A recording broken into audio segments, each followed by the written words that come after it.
Hello guys and welcome back to episode 2 of the Newcastle Thunder Rugby League Live 4 crew mode. Now obviously it's been quite a while since I uploaded episode 1, and if you haven't seen episode 1 I'd highly suggest you go back and watch it, as that's where I take you through the squad. Now I was actually debating whether to bother showing the preseason games, but because it's been ages since I uploaded the first episode, I thought I may as well show you these games as, you know, they're the actual games that I've already played, so I figured it's about time to give you something to watch. Alright, enough chit chat, let's take a look at these games. So the first game of this episode, there's going to be 2 games. In this episode, there's only 2 games in the preseason, but we're taking on the All Golds. Where are they from? I have no idea. So here's our boys running out. You can see the team at the bottom. Now I'm not going to go through everyone individually at this stage, as I don't really know a lot of the players, to be honest with you, and I'm assuming you don't either. But if you want to pause it, just pause it whenever. I know who Reece Clark is though, one of my favourite players from Rugby League Live 3. We'll see how they go in Rugby League Live 4. It didn't take long, but we have our first highlight of the game, and it's actually not a good one as we throw in intercept. That intercept did give the All Golds a lot of good field position, but they did absolutely nothing with it as Hardcastle picks up that ball very, very nicely and he takes it back another 10 metres. The next highlight is also an All Golds one, and once again it's them putting in a grubber. How they didn't drop that, I don't know, but they went very, very close to scoring there, and then we also went very close to getting a runaway, but unfortunately it didn't work out for us. We jump all the way into the 18th minute, and the All Golds shift it to their winger. He steps around our winger, but he does go out into touch, so we did get pretty lucky there. As a result, we had some pretty good field position. We hit Hardcastle, we shift it to our winger, and we do pretty much the same thing, except mine was a little bit worse. I just ran out myself. We now see the All Golds on their 40-metre line. They do kick it downfield, and it is a pretty good kick, and Fox is chasing it, but he's not going to get there. It's going to be a 40-20. Now I've got to say, the All Golds, they've had the better of the play so far, and they do go very close to scoring here, but we did get very, very fortunate. There was a forward pass there, well actually offside. I was just going to give away a penalty because I figured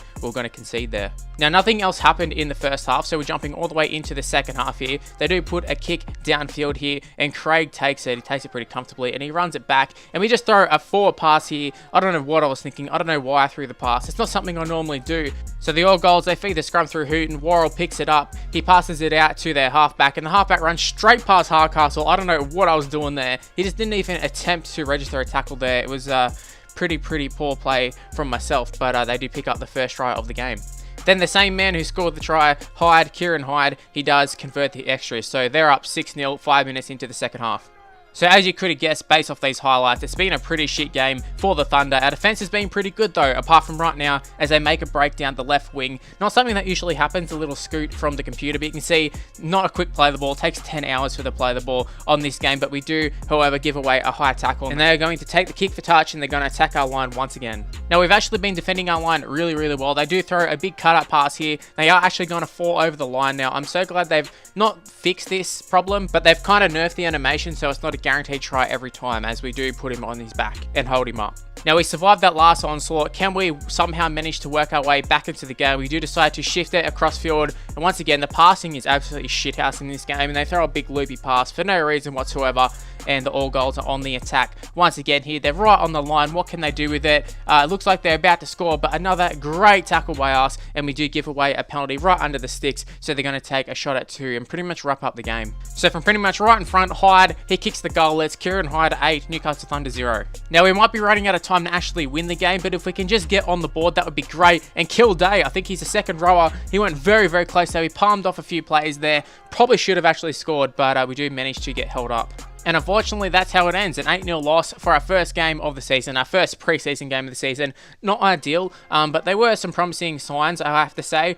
The All Golds were okay, but I think our defense overall was pretty darn good. What we do have to work on is our completions in our areas. You can see the All Golds had a pretty good completion rate. They were 10 from 13. We were 4 from 10 with 8 errors. That's just not good enough, and I know on this game, as long as you sort of complete your sets, you're probably going to win. Now in that game, we didn't actually show it, but there were a few injuries and suspensions. So there they are. Take a quick look at it. They're not going to be playing in the next game. Speaking of the next game, we're going to jump straight into the second game. We're taking on the Keighley Cougars. It's a 4 PM game in the afternoon, and I'm pretty darn excited. I feel like we might be able to get a win here. Barring a few injuries, this is basically the same team as we fielded in game 1. However, we are playing in our grey strip, and I've got to say, it is, once again, it is a very nice jersey. I just love the colours of the Thunder. That's partly why I decided to use the Newcastle Thunder. Hardcastle on the screen here, probably one of our better players. We're looking for a big performance from him.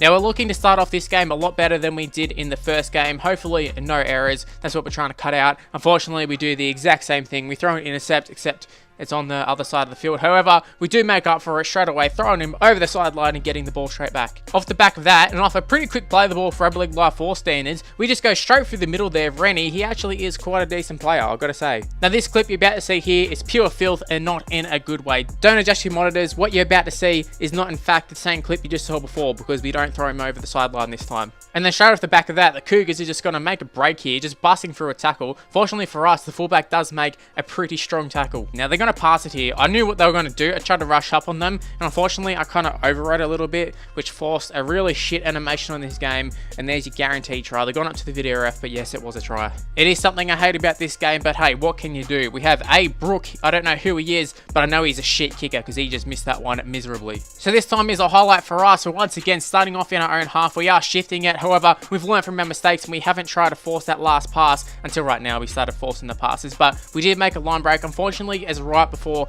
half time, so I'm not sure if we can really do much with it, but we're going to get one last chance. This is pretty much the last play of the first half. Can we score a try? Most likely no, but we just go straight through the middle there. It's actually looking quite good, but once again the intercept happens. I don't know how these intercepts happen. They're just ridiculous in this game, but hey, what can you do? Well, what can we do? We can hopefully make a bloody tackle. Thankfully we do make the tackle. There was an injury though. I don't know if that affected the play just there, but yeah, there was an injury right before half time. Not what you want. We are going to jump into the second half, but for this next highlight we do shift the ball out to the left, and this one was very nice. This Aldis guy actually is quite good. We get the ball to Patterson. We pass the ball just fractionally a little bit too early. We did try to draw him in. If we did manage to draw him in, we probably would have scored.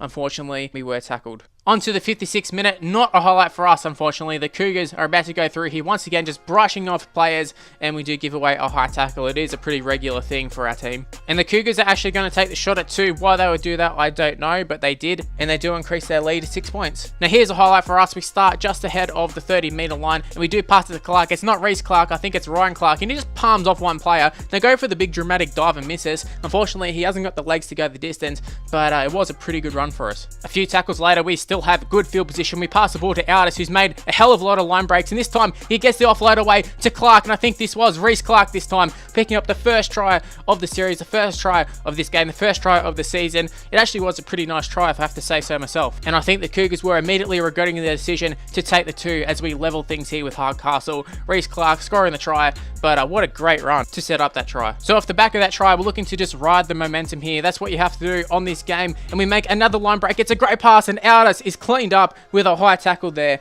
So what did we do with all that field position? Are we going to take a shot at field goal? No, we're not. I'm not going to lie, in the heat of the moment, I actually forgot which button it was to kick a field goal. So we end up putting up a bomb, getting the ball, and grubbering it over the sideline like an idiot. That did result in it being a tied ball game at full time. However, in this game, for some reason, the trials do in fact go to Golden Point. So we're actually going to be playing Golden Point here. So the Cougars pretty much got the first opportunity. They are going to make us pay here. They're going to go straight through the middle, just stepping around the player, and they do have very good field position. Now, off the back of that sick run, they pass it to their halfback. He takes a few steps, and he's about to line up a field goal, and we do give away another high tackle, and we are about to lose the game due to a shitty penalty. So you can see here, the man who was about to take the shot at field goal probably would have missed because he sucks. However, he doesn't miss this goal from in front, and the Cougars do win this game. I would say it's heartbreak, but it's only the preseason, so I really don't give a shit, to be honest. It is unfortunate that we lost that one, but as I was talking about in the previous game, completions are a big thing in this game. You can see 9 from 13, that's much better, and we did get very unlucky to lose that game. So that's what I'm talking about. Complete your sets and you probably will win. However, the errors are still way too high, so we've got to cut that down. Now in episode 3, I will take you through all the injuries and suspensions because there is quite a few from those past 2 games, but as I said, I'll take you through them at a later date. Anyway guys, not the results we wanted, but the preseason wasn't too bad. The games were somewhat entertaining, I hope, and hopefully they're entertaining enough to drop a like and subscribe to the channel. Also make sure to follow me on Twitter and Instagram. It's on the screen right now. It's MrLuke on YT. Also make sure you leave in the comment section below, how do you think we're going to go this season? Rightio guys, that is the end of episode 2. Hopefully you enjoyed it. I'll see you for episode 3. Bye guys.